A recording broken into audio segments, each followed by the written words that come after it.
여보, 어머니가 돌아가셨어. 뭐, 언제? 방금 병원에서 연락 왔어. 새벽 5시에. 박미경의 목소리는 떨리고 있었습니다. 3일 전부터 중환자실에 계셨던 친정 어머니가 결국 세상을 떠나신 거죠.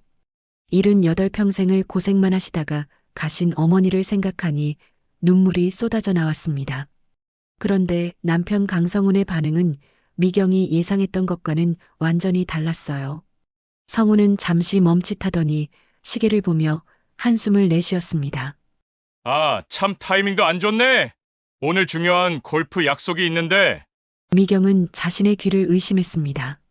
지금 뭐라고 한 거죠? 어머니가 돌아가셨다는데 골프 이야기를 하는 거예요?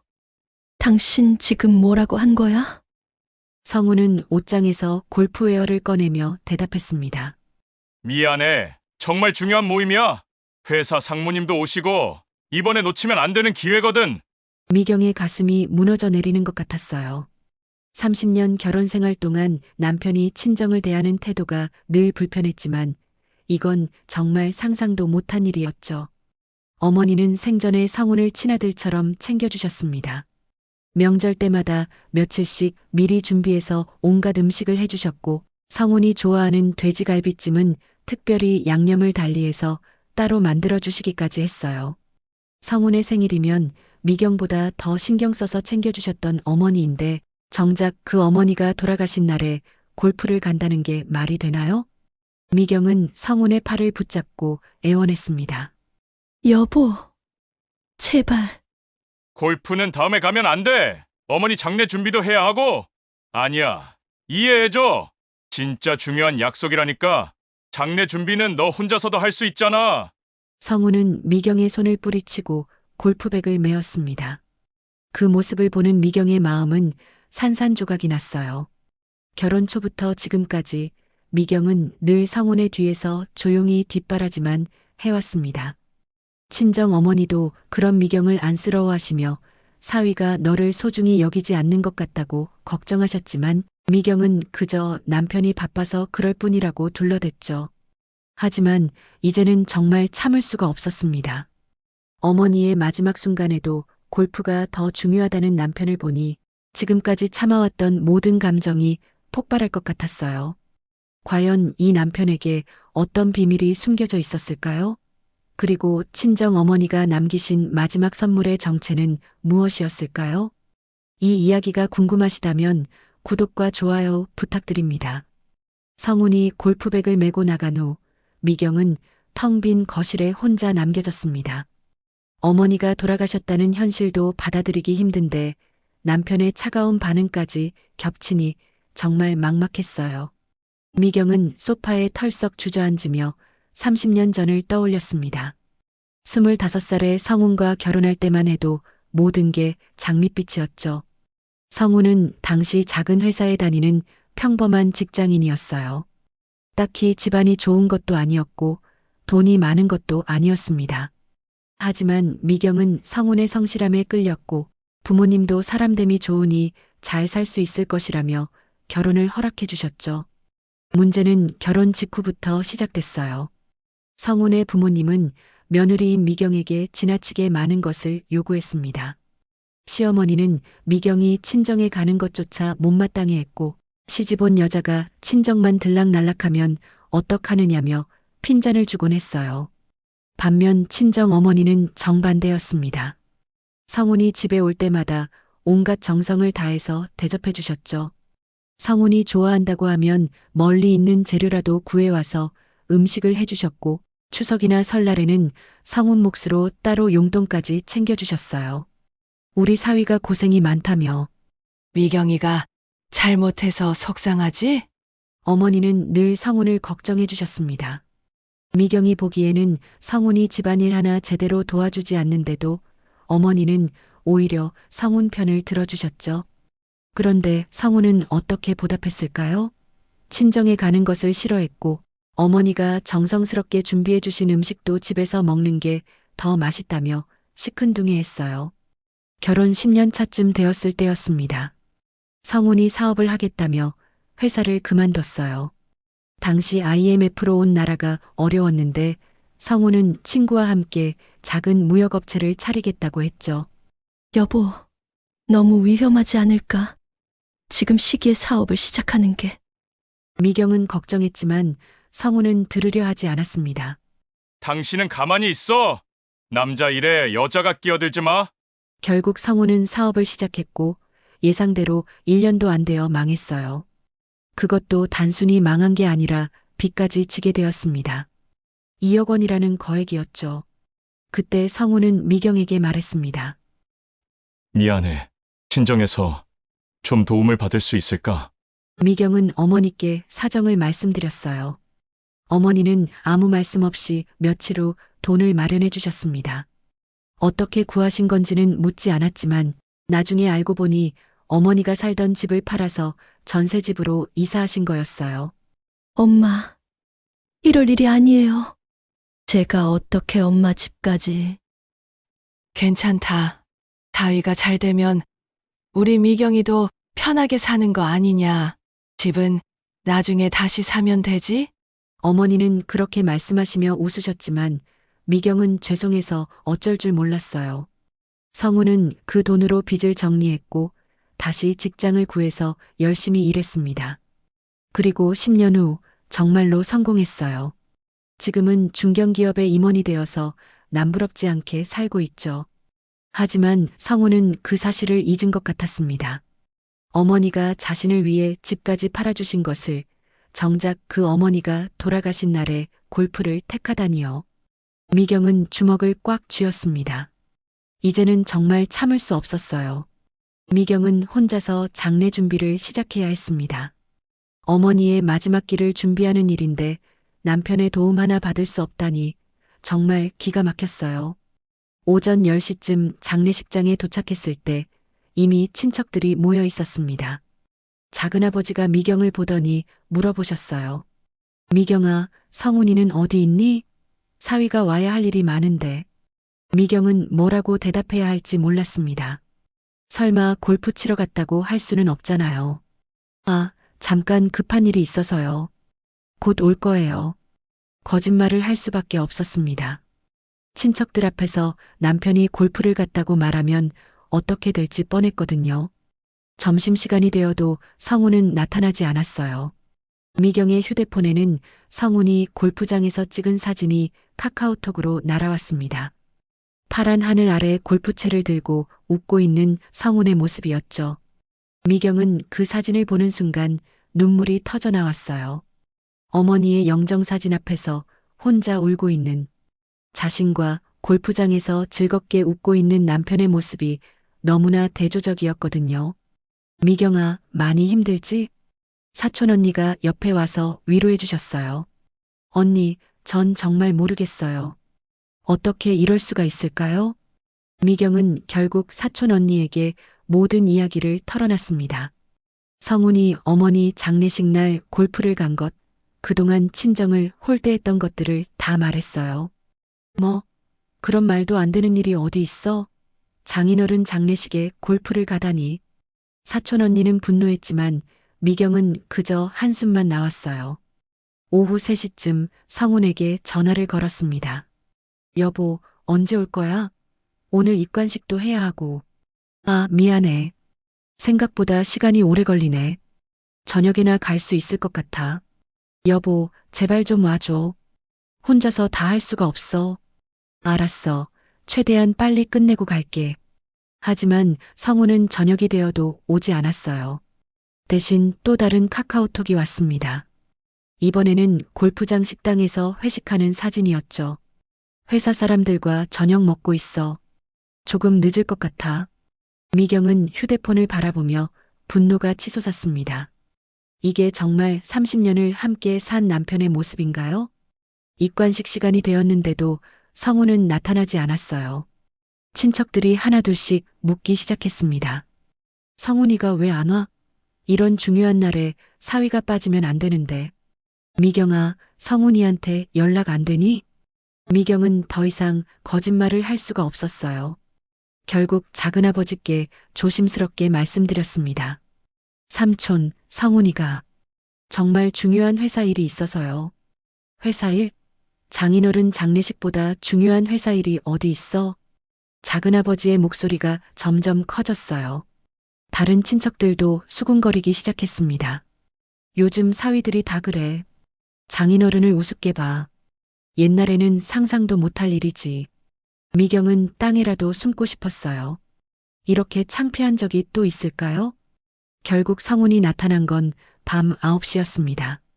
술 냄새를 풍기며 나타난 성훈을 보는 순간 미경의 마음속에 있던 마지막 기대마저 무너져 내렸어요. 미안해. 정말 급한 일이 있어서. 성훈은 형식적인 사과만 했을 뿐 진심으로 미안해하는 기색은 전혀 없었습니다.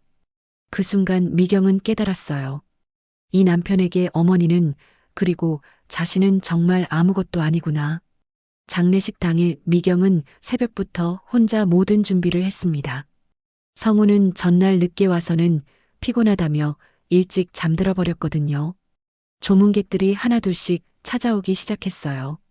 어머니께서 생전에 친하게 지내던 이웃 아주머니들, 어머니가 다니시던 경로당 할머니들, 그리고 미경의 옛 동창들까지 모두 어머니의 마지막 길을 배웅하러 와주셨습니다.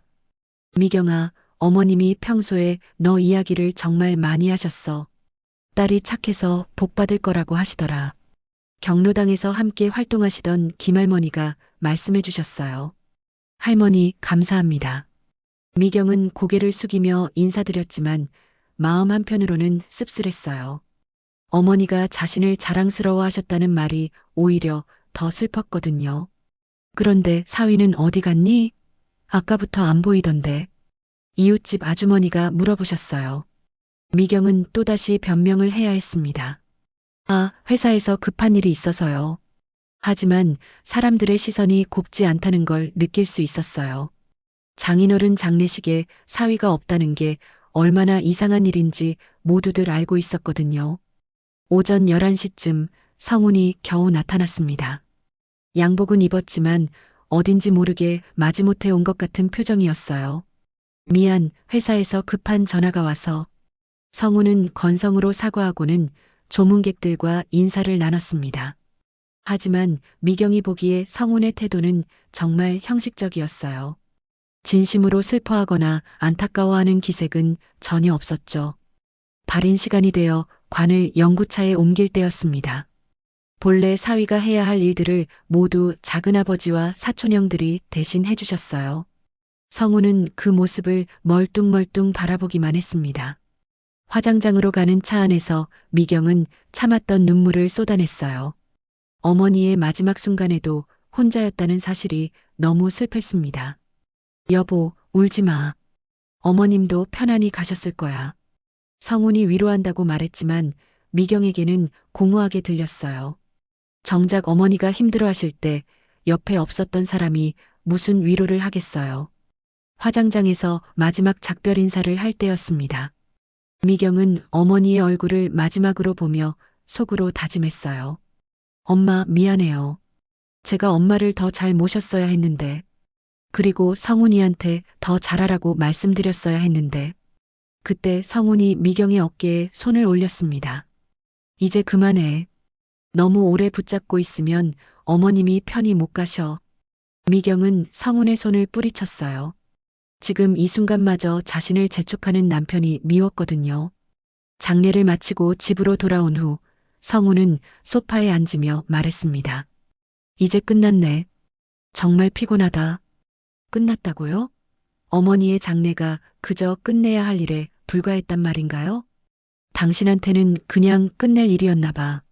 미경의 목소리에 분노가 섞여 있었어요. 뭐라고? 나도 슬프다고. 다만 죽은 사람은 이미 죽었는데 너무 오래 슬퍼할 필요는 없다는 거야. 당신은 처음부터 슬프지도 않았잖아. 골프 치러 가고 회식하고 어머니한테 마지막 인사조차 제대로 안 했으면서 그게 그렇게 큰 문제야? 난 할 일을 한 거라고. 성훈의 말에 미경은 할 말을 잃었어요. 이 사람은 정말 어머니의 죽음이 자신과 상관없는 일이라고 생각하는 거였습니다. 그날 밤 미경은 잠들 수 없었어요. 어머니의 빈자리가 너무 컸고 남편의 차가운 태도가 계속 마음을 아프게 했거든요. 장례를 마친 지 일주일 후 미경은 어머니의 유품을 정리하러 친정집에 갔습니다. 어머니가 전세로 살던 작은 투룸 아파트는 이제 텅 비어 있었어요. 엄마가 이렇게 소박하게 사셨구나. 미경은 어머니의 방을 둘러보며 코끝이 찡해졌습니다. 낡은 옷장, 오래된 화장대, 그리고 작은 책상 위에 놓인 미경과 손자 사진들을 보니 어머니가 얼마나 자식을 그리워하며 사셨는지 알 수 있었어요. 옷장을 정리하다가 맨 위 칸에서 낡은 가죽 가방을 발견했습니다. 어머니가 젊었을 때부터 쓰시던 가방이었는데 요즘에는 사용하지 않으셨거든요. 가방을 열어보니 오래된 서류들이 차곡차곡 정리되어 있었어요. 미경의 어린 시절 사진, 결혼식 사진, 그리고 손자가 어렸을 때 그림들까지 모두 소중히 보관되어 있었습니다. 엄마, 이런 것까지 다 간직하고 계셨구나. 미경은 하나하나 꺼내보며 눈물을 흘렸어요. 그런데 가방 맨 밑에서 두꺼운 봉투를 발견했습니다. 봉투에는 미경이에게라고 어머니의 손글씨로 적혀 있었어요. 봉투를 열어보니 편지와 함께 여러 장의 서류가 들어 있었습니다. 편지부터 읽어보기로 했어요. 우리 미경아, 이 편지를 읽고 있다는 건 엄마가 세상을 떠났다는 뜻이겠구나. 엄마가 미리 준비해둔 것들이 있으니 끝까지 읽어보렴. 미경의 손이 떨렸습니다. 어머니가 미리 준비해두신 편지라니요. 너희 결혼 초기에 성훈이가 사업 실패로 빚을 졌을 때 엄마가 집을 팔아서 돈을 마련해 준 것 기억하지? 그때 성훈이는 그 돈을 갚겠다고 약속했어. 하지만 지금까지 한 푼도 갚지 않았단다. 미경은 깜짝 놀랐어요. 어머니가 그런 걸 기억하고 계셨다니요. 더 놀라운 건 그게 아니야. 성훈이가 성공한 후에도 엄마한테 계속 돈을 빌렸거든. 내가 모르게 말이야. 편지를 읽는 미경의 눈이 점점 커졌습니다. 작년에만 3번, 총 5천만 원을 빌려갔어. 골프 회원권 살 돈, 차 바꿀 돈, 그리고 뭔지 모를 투자 자금이라고 하더라. 매번 미경이한테는 말하지 말아달라고 부탁했지. 미경은 편지를 읽다가 주저앉았어요. 이게 무슨 소리예요? 성훈이 어머니한테 몰래 돈을 빌렸다고요? 편지는 계속 이어졌습니다. 엄마는 사위니까 도와주는 거라고 생각했어. 그런데 성훈이의 태도를 보니 그게 아니더라구나. 엄마를 그냥 돈 빌려주는 사람 정도로만 생각하는 것 같았어. 미경의 가슴이 무너져 내렸어요. 성훈이 그동안 어머니를 그렇게 생각하고 있었다니요. 봉투 안에 있는 서류들을 봐라. 성훈이가 빌려간 돈에 대한 차용증과 통장 내역이 다 있어. 그리고 마지막 페이지에 있는 건 엄마가 성훈이 몰래 녹음한 거야. 미경은 서류들을 하나씩 확인해 봤어요. 정말로 성훈이 어머니한테 돈을 빌린 차용증들이 있었고 어머니 통장에서 돈이 나간 내역도 선명하게 기록되어 있었습니다. 그리고 마지막에 있던 녹음 파일을 휴대폰으로 들어봤을 때 미경은 정말 충격을 받았어요. 어머님, 이번에도 미경이한테는 비밀로 해주세요. 괜히 아내가 스트레스 받을 필요 없잖아요. 성훈의 목소리였습니다. 그런데 성훈아, 언제 갚을 생각이냐? 어머니의 목소리가 들렸어요. 아, 그거야 제가 여유 생기면 천천히 갚을게요. 어차피 가족끼리인데 뭐 그렇게 재촉하시나요? 가족이니까 더 제대로 해야 하는 거 아니냐? 어머님은 참 옛날 생각만 하시네요. 요즘에는 그렇게 안 해요. 녹음을 듣는 미경의 손이 부들부들 떨렸습니다. 성훈이 어머니를 이렇게 무시했다니요. 미경은 어머니가 남긴 증거들을 모두 챙겨서 집으로 돌아왔습니다.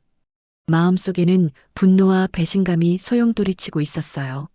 30년 동안 믿고 살았던 남편이 이런 사람이었다니요. 성훈은 거실에서 TV를 보고 있었습니다. 평소와 다름없는 모습이었죠.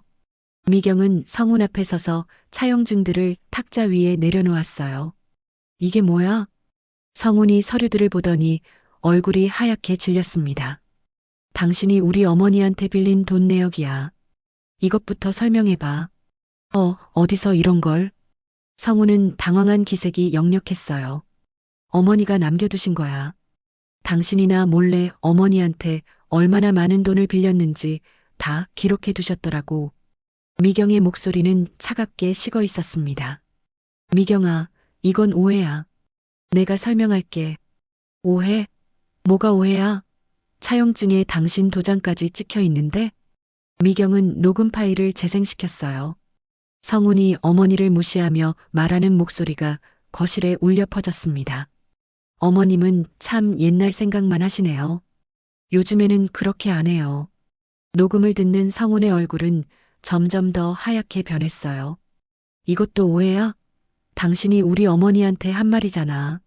미경아, 잠깐만. 내가 다 설명할게. 성훈이 황급히 말했지만 미경은 들을 생각이 없었어요. 설명? 뭘 설명해? 당신이나 몰래 어머니한테 돈 빌린 거? 아니면 어머니를 무시한 거? 어느 쪽을 설명할 거야? 나는 어머님을 무시한 적이 없어. 다만 좀 답답하셔서. 답답하다고?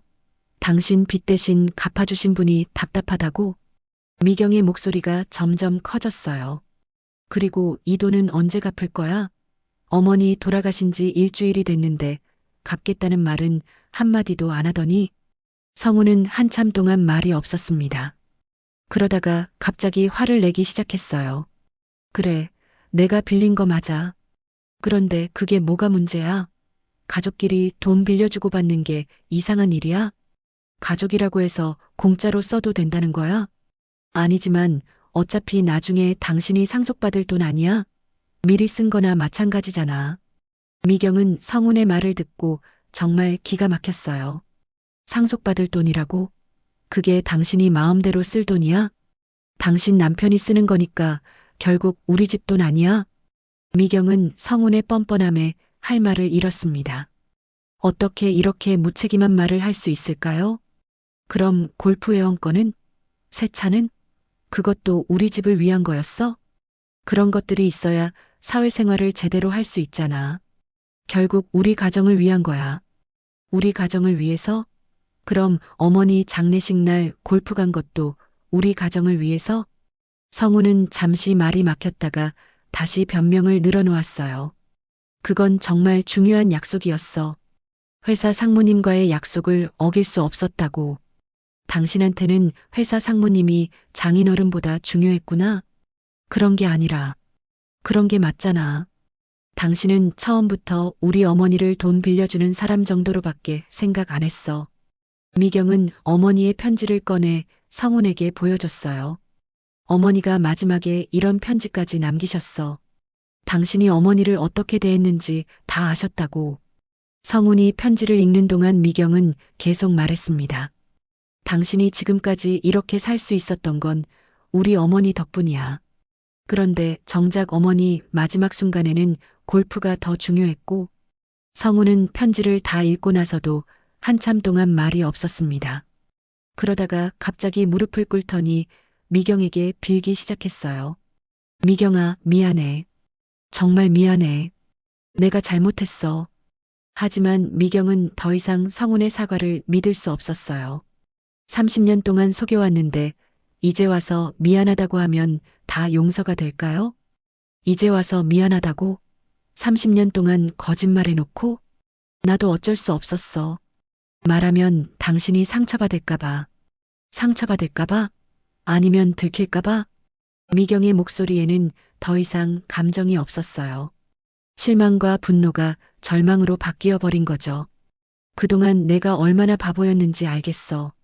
당신이 어머니한테 잘한다고 생각했는데 사실은 돈 때문이었구나. 그런 게 아니야. 어머님을 진심으로 모셨어. 진심으로? 그럼 왜 장례식에 안 왔어? 왜 골프를 갔어? 성우는 대답할 수 없었어요. 변명할 여지가 없었거든요. 그리고 이 돈은 언제 갚을 거야? 총 얼마야 계산해 봤어? 미경이 차용증들을 하나씩 확인해 보니 총액이 1억 2천만 원이었어요. 결혼 초기에 빌린 2억 원까지 합치면 3억 2천만 원이었습니다. 3억 2천만 원. 이게 당신이 우리 어머니한테 진 빚이야. 그렇게 많이? 성훈도 계산해 본 건 처음인지 놀라는 기색이었어요. 많이? 당신이 빌린 거잖아. 언제 갚을 거야? 나 나중에 천천히 갚을게. 지금 당장은 어려워도. 나중에 어머니도 그런 말만 들으셨겠네. 나중에 하면서 미경은 성훈을 바라보며 차갑게 말했어요. 이제 그만해. 난 더 이상 당신과 함께 살 수 없어. 뭐라고? 미경아, 그런 말 하지 마. 당신은 30년 동안 나를 속였어. 어머니도 속였고. 이제 끝이야. 미경은 가방을 들고 방으로 들어가 짐을 싸기 시작했어요. 성훈이 따라와서 말렸지만 미경의 마음은 이미 굳어 있었습니다. 미경아, 제발. 한 번만 용서해줘. 내가 모든 걸 바로잡을게. 바로잡는다고? 어머니는 이미 돌아가셨는데 뭘 바로잡아? 그럼 앞으로라도 잘할게. 어머님 산소도 잘 관리하고 제사도 정성껏 지낼게. 미경은 짐을 싸던 손을 멈추고 성훈을 돌아봤어요. 이제 와서? 살아계실 때는 골프가 더 중요했으면서? 정말 미안해. 내가 너무 이기적이었어. 성훈의 눈에 눈물이 맺혔지만 미경은 더 이상 흔들리지 않았어요. 당신이 이기적인 건 하루 이틀 일이 아니야. 30년 내내 그랬잖아. 미경은 짐을 다 싸고 현관으로 향했습니다. 성훈이 붙잡으려 했지만 미경은 뿌리쳤어요. 손 떼. 이제 정말 끝이야. 그럼 이혼하자는 거야? 당신이 알아서 해. 난 더 이상 상관없어. 미경은 문을 열고 나가려다가 잠시 멈춰 섰습니다. 그리고 마지막으로 성훈에게 말했어요. 참, 어머니 빚은 꼭 갚아. 죽은 사람한테 진 빚까지 떼먹으면 정말 사람이 아니야. 그 말을 남기고 미경은 집을 나섰어요. 30년 결혼 생활이 끝나는 순간이었습니다. 미경은 당분간 사촌 언니 집에서 지내기로 했습니다. 언니는 미경의 사정을 모두 듣고 나서 분노했어요. 그런 파렴치한 놈이 어디 있어? 장인어른한테 그렇게 해놓고도 사람이야? 언니, 제가 너무 순진했나 봐요. 30년 동안 전혀 몰랐다니.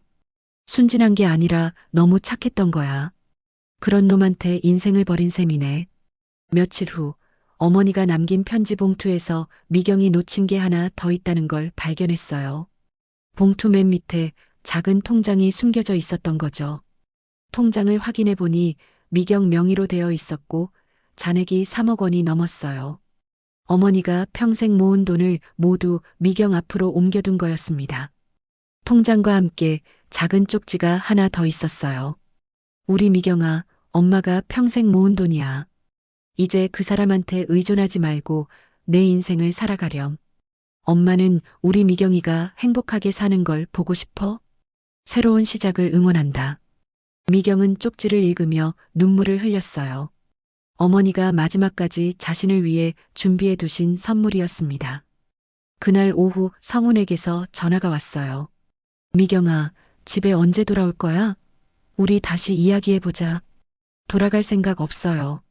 그리고 이야기할 것도 없고. 그럼 정말 이혼하자는 거야? 네. 이혼 서류 준비해 두세요. 미경아, 제발 한 번만 더 생각해봐. 우리 30년을 함께 산 사이잖아. 그 30년이 모두 거짓말이었잖아요. 미경은 전화를 끊어버렸어요. 일주일 후 성훈이 직접 찾아왔습니다. 이번에는 정말 절실해 보였어요. 미경아, 내가 정말 잘못했어. 어머님 산소에 가서 용서를 빌었어. 이제 와서 소용없어요. 그럼 돈이라도 갚을게. 어머님께 빌린 돈 모두 갚을 테니까 다시 한 번만 기회를 줘. 미경은 성훈을 차갑게 바라봤어요. 돈 갚는 건 당연한 거고 그거 갚는다고 해서 당신이 한 일이 사라지는 건 아니에요. 그럼 어떻게 해야 해? 내가 뭘 해야 용서받을 수 있어? 용서? 저는 용서할 생각 없어요. 그냥 각자 살아가는 거예요. 성훈은 계속 매달렸지만 미경의 마음은 변하지 않았어요. 한 달 후 이혼 조정이 성사되었습니다. 성훈은 어머니께 빌린 돈을 모두 갚기로 약속했고 집과 재산의 절반을 미경에게 주기로 했어요. 이혼 서류에 도장을 찍는 순간 미경은 이상하게도 후련했습니다. 30년 동안 억눌려 살았던 게 한순간에 풀어지는 기분이었어요. 그로부터 6개월 후 미경은 작은 카페를 열었습니다. 어머니가 남겨주신 돈과 이혼 재산 분할로 받은 돈으로 시작한 새로운 도전이었죠. 카페 이름은 엄마의 선물로 지었어요. 벽에는 어머니의 사진을 걸어 놓았고 어머니가 좋아하시던 클래식 음악을 항상 틀어 놓았습니다. 카페를 찾는 손님들은 미경의 밝은 모습을 보며 놀라곤 했어요. 이혼 후 오히려 더 환해진 미경의 모습에 모두들 감탄했거든요. 사장님, 정말 행복해 보이세요. 단골 손님 한 분이 말씀해 주셨어요. 네, 이제야 진짜 제 인생을 살고 있는 것 같아요. 미경은 웃으며 대답했습니다. 어머니가 돌아가시고 1년이 지난 지금 미경은 어머니께 감사하고 있었어요. 어머니의 마지막 선물 덕분에 새로운 인생을 시작할 수 있었거든요. 혹시 지금 이 글을 보시는 분 중에서도 비슷한 상황에 계신 분이 있다면 용기를 내어 보세요. 늦었다고 생각할 때가 진짜 시작일 수 있어요. 이런 이야기가 도움이 되셨다면 구독과 좋아요, 그리고 소중한 댓글로 응원해 주세요.